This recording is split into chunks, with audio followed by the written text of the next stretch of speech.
بسم اللہ الرحمن الرحیم۔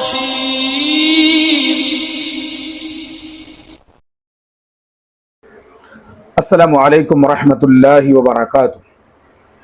سلسلے درس قرآن میں آپ سب کا استقبال ہے۔ ہم لوگ سن رہے ہیں سورۃ البقرہ، تلاوت، ترجمہ اور مختصر تفسیر۔ آج کے درس میں ایک آیت ہے، آیت نمبر 232۔ اعوذ باللہ من الشیطان الرجیم، بسم اللہ الرحمن الرحیم۔ وَإِذَا طَلَّقْتُمُ النِّسَاءَ فَبَلَغْنَ أَجَلَهُنَّ فَلَا تَعْضُلُوهُنَّ أَن يَنكِحْنَ أَزْوَاجَهُنَّ إِذَا تَرَاضَوْا بَيْنَهُم بِالْمَعْرُوفِ ذَلِكَ يُوعَظُ بِهِ مَنْ كَانَ مِنكُمْ يُؤْمِنُ بِاللَّهِ وَالْيَوْمِ الْآخِرِ ذَلِكُمْ أَزْكَىٰ لَكُمْ وَأَطْهَرُ وَاللَّهُ يَعْلَمُ وَأَنْتُمْ لَا تَعْلَمُونَ۔ ہر قسم کی تعریف اللہ رب العالمین کے لیے، درود و سلام اللہ کے رسول صلی اللہ علیہ وسلم پر۔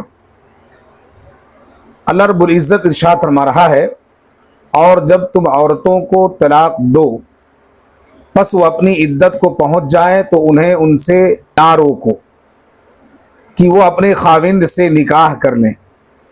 جب وہ آپس میں اپنے اچھے طریقے سے راضی ہو جائیں، یہ بات ہے جس کی نصیحت تم میں سے اس کو کی جاتی ہے جو اللہ اور یوم آخرت پر ایمان رکھتا ہو۔ یہ تمہارے لیے زیادہ صاف ستھرا اور زیادہ پاکیزہ ہے، اور اللہ جانتا ہے اور تم نہیں جانتے۔ یہ آیت کریمہ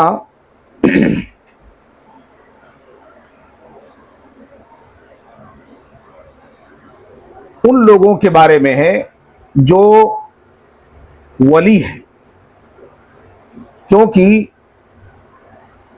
ولی کا اجبار، ولی کی زبردستی سے شادی نہیں ہوتی، اور ولی کے بغیر شادی نہیں ہوتی۔ اس لیے ولایت اجبار شریعہ میں منع کیا گیا ہے، اور ولی کا ہونا بھی ضروری قرار دیا گیا ہے۔ جس کا کوئی ولی نہ ہو اس کا امیر جماعت ولی ہوتا ہے۔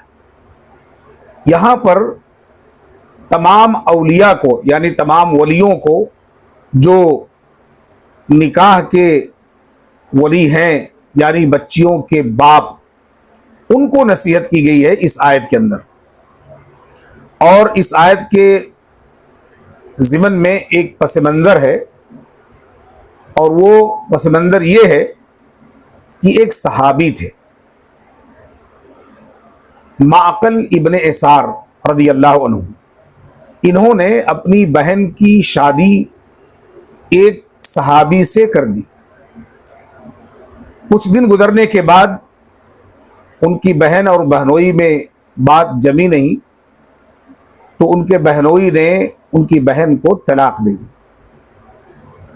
اور ایک طلاق دی۔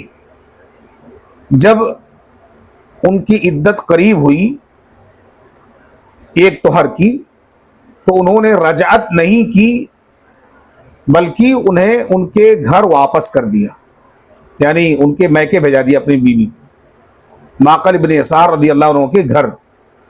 ان کی بہن آ گئیں۔ اب اس کے بعد کچھ دن گزر گئے، انہوں نے معقل ابن یسار رضی اللہ عنہ کے پاس پیغام بھیجا کہ میں آپ کی بہن کو دوبارہ اپنی زوجیت میں لینا چاہتا ہوں۔ معقل ابن یسار رضی اللہ تعالی عنہ بڑے بردبار تھے۔ انہوں نے کہا کہ یہ بات تمہیں طلاق دیتے ہوئے ہوش نہیں تھی، آپ نے میری بہن کو طلاق دے دی اور اب پھر اپنی زوجیت میں لینا چاہ رہے ہو۔ معقل ابن یسار رضی اللہ تعالیٰ نے کہا کہ میں تمہیں اپنی بہن کو نہیں دوں گا، دوبارہ شادی تم سے نہیں کراؤں گا۔ تو اللہ رب العالمین نے ان کے اس بات پر اس آیت کو اتاری اور کہا اذا طلقتم النساء فبلغن اجلہن فلا تعذلوہن. فلا تعذلوہن کا معنی ہوتا ہے کہ اولیاء اپنے زیر اثر کے ساتھ رکاوٹ نہ بنے، بلکہ اولیاء کو چاہیے، ولیوں کو چاہیے کہ اگر ان کی بچیاں شادی کرنا چاہتی ہیں اپنے اسی شوہر سے جس نے طلاق دی ہے تو پھر اسے نکاح کر سکتی ہے. اللہ تعالیٰ نے یہاں پر اسی بات کا حکم دیا ہے، اور یہ ہم تمام لوگوں کے لیے بہت ہی فائدہ مند بات ہے. اسی لیے اللہ تعالیٰ نے اللہ کے نبی صلی اللہ علیہ وسلم پر اس آیت کو اتار کر ان ينكحن ازواجهن کی ولیوں کو چاہیے کہ اپنی بچیوں یا جن کی ولایت کر رہے ہیں ان کی شادی ان شوہروں سے کر دیں جن سے ان کی شادی ہوئی تھی. حضرت معقل بن یسار رضی اللہ تعالیٰ عنہ نے پھر سے اپنی بہن کی شادی اپنے بہنوئی سے کر دی جنہوں نے طلاق دی تھی. اس کے بعد میں اس آیت کے اندر فلا تعذلوہن ان ينكحن ازواجہن، اس میں اللہ رب العالمین نے ولیوں کو اسی بات کی طرف ہدایت دی ہے، جیسا کہ امام بخاری رحمۃ اللہ علیہ نے اس آیت کی ضمن میں اللہ کے نبی صلی اللہ علیہ وسلم کی اسی تفسیر کو ذکر کیا ہے. آپ اس حدیث کو پڑھیں، صحیح بخاری کتاب النکاح، باب من قال لا نکاح الا بولی. باقاعدہ طور پر امام بخاری رحمۃ اللہ علیہ نے باب باندھا ہے لا نکاح الا بولی، کی نکاح بغیر ولی کے جائز نہیں ہے. حدیث نمبر 5130. اس آیت سے معلوم ہوا کہ عورت خود بخود اپنا نکاح نہیں کر سکتی، بلکہ ولی کی اجازت ضروری ہے. امام بخاری رحمۃ اللہ علیہ نے بھی اسی آیت سے استدلال فرمایا ہے کہ رسول اکرم صلی اللہ علیہ وسلم نے فرمایا کوئی عورت کسی عورت کا نکاح نہ کرے اور نہ کوئی عورت اپنا نکاح خود کرے، کیونکہ وہ عورت اگر اپنا نکاح خود کرتی ہے تو وہ زانیہ ہے جو نکاح خود کر لے. یہ حدیث ابن ماجہ کی ہے، کتاب النکاح کی، باب لا نکاح الا بولین، حدیث نمبر 1882. حضرت عائشہ صدیقہ رضی اللہ عنہ راویہ حدیث ہے، اور امام البانی رحمہ اللہ نے اس حدیث کو صحیح کہا ہے. اس حدیث کے ذریعہ سے پتہ چلتا ہے کہ اگر کوئی عورت، کوئی لڑکی خود اپنا نکاح کورٹ میرج کر لے یا کہیں جا کر کے نکاح کر لے جس نکاح کی کوئی ولی نہیں ہے تو اس کی نکاح نہیں ہوگی. دوسری بات، جب تک وہ اپنے اس شوہر کے ساتھ رہے گی جس کے ساتھ اس نے خود نکاح کیا ہے، زنا کا گناہ اسے ملتا رہے گا. اللہ تعالیٰ سے ہم دعا کریں اللہ تعالیٰ ایسے فتنوں سے تمام مسلم بچیوں کو محفوظ رکھے. اور آج یہ فتنہ ہمارے معاشرے میں، ہماری سوسائٹی میں بہت زیادہ رواج پذیر ہو چکا ہے. مسلمان گھروں کی بچیاں جا کر کے بڑے بڑے کالجوں میں پڑھتی ہیں، میڈیکل کالج ہوا، ڈگری کالج ہوا، BUMS کالج ہوا، یا دیگر جتنے بھی ڈگری کے کالج ہیں، کالج میں پڑھتی ہیں اور وہیں پر کسی بچے کو طے کر لیتی ہیں اور وہاں شادیاں جا کے کر لیتی ہیں. گھر والوں کو اس کا پتہ نہیں رہتا ہے، گھر والوں سے اجازت نہیں لیتی ہے، اور وہ اپنی زندگی، جب گھر والے اس کے اوپر آبجیکشن کرتے ہیں تو میں نے شادی کر لی، میری مرضی. ایسے بہت سارے واقعات رونما ہو رہے ہیں، بعد میں انہیں پچھتانا پڑ رہا ہے. ان کو چاہیے، ایسی بچیوں کو چاہیے کہ اللہ تعالیٰ کا ان کے لیے یہ پیغام ہے کہ بغیر ولی کے اجازت کے اپنی زوجیت کا انتخاب نہ کریں.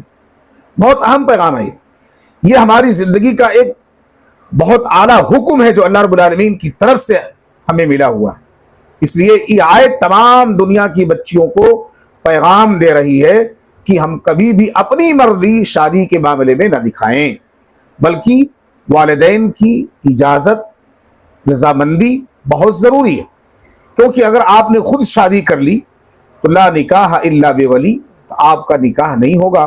اور دوسری حدیث میں اللہ کے نبی صلی اللہ علیہ وسلم نے فرمایا کہ ایسی خاتون جو خود بخود نکاح کر لے وہ زانیہ ہے، یعنی وہ خود زنا کر رہی ہے، اس کی اولاد بھی ولد الزنا ہوں گے، پوری زندگی اس کی گناہ میں گزرے گی، مرنے کے بعد اس کا ٹھکانہ بدترین جہنم ہوگا۔ اس لیے اس آیت پر ہم تمام لوگوں کو غور کرنا چاہیے۔ اگر عورت خود اپنا نکاح کر سکتی ہوتی تو عورت کے اولیاء کو قرآن مخاطب نہ کرتا، تم ان کو مت روکو، فلا تعذلوہن کی آیت اللہ تعالیٰ نہ اتارتا۔ اس لیے اولیاء کو بھی اللہ رب العالمین نے ہدایت دی ہے کہ اگر جس سے ان کی شادی ہو گئی ہے، اگر ایسا انبن ہو گیا، طلاق نوبت آ گئی، طلاق رجعی میں اس شوہر نے عدت میں لوٹایا نہیں، دوبارہ اگر وہ بیوی اپنے شوہر کے پاس جانا چاہتی ہے تو اولیاء کو چاہیے کہ ان سے نکاح کر دیں، دوبارہ ان کو جدید نکاح کے ساتھ ہم بھیج سکتے ہیں۔ ازواجہن اس لفظ سے جس طرح سے وہ خاوند مراد ہیں جن سے پہلے نکاح ہوا تھا، اسی طرح سے عدت گزرنے کے بعد اگر وہ کسی اور شخص سے نکاح کرنا چاہے تو اس ہونے والے خاوند سے نکاح کرنے میں رکاوٹ نہیں ہے، روکنا بھی منع ہے۔ شاہ عبد القادر رحمہ اللہ لکھتے ہیں کہ یہ حکم عورتوں کے ولیوں کو اس کے نکاح میں اس کی خوشی کا خیال رکھیں، جہاں وہ راضی ہوں وہاں ان کی شادی کر دیں، گرچہ اپنی نظر میں وہ جگہ بہتر معلوم ہو۔ یہ آیت ہم تمام لوگوں کو اسی بات کی تعلیم دے رہی ہے کہ ہم اس آیت پر غور کریں اور فکر کریں، ولی اپنے مرتبے کو سمجھے اور بچی اپنے مرتبے کو سمجھے، اور ولی کی اجازت کے اس کی پرمیشن کے بغیر کہیں قدم نہ اٹھائے۔ اللہ رب العالمین سے دعا ہے اللہ تعالیٰ اس آیت کو سمجھنے اور اس پر غور و فکر کرنے اور صحیح باتوں پر عمل کی توفیق عطا فرمائے، اور معاشرے میں جو برائیاں ہیں ان معاشروں سے پورے معاشرے کی تمام مسلم امہ کو اللہ تعالیٰ محفوظ رکھے۔ آمین۔ وصلی اللہ علی نبی الکریم مبارک وسلم۔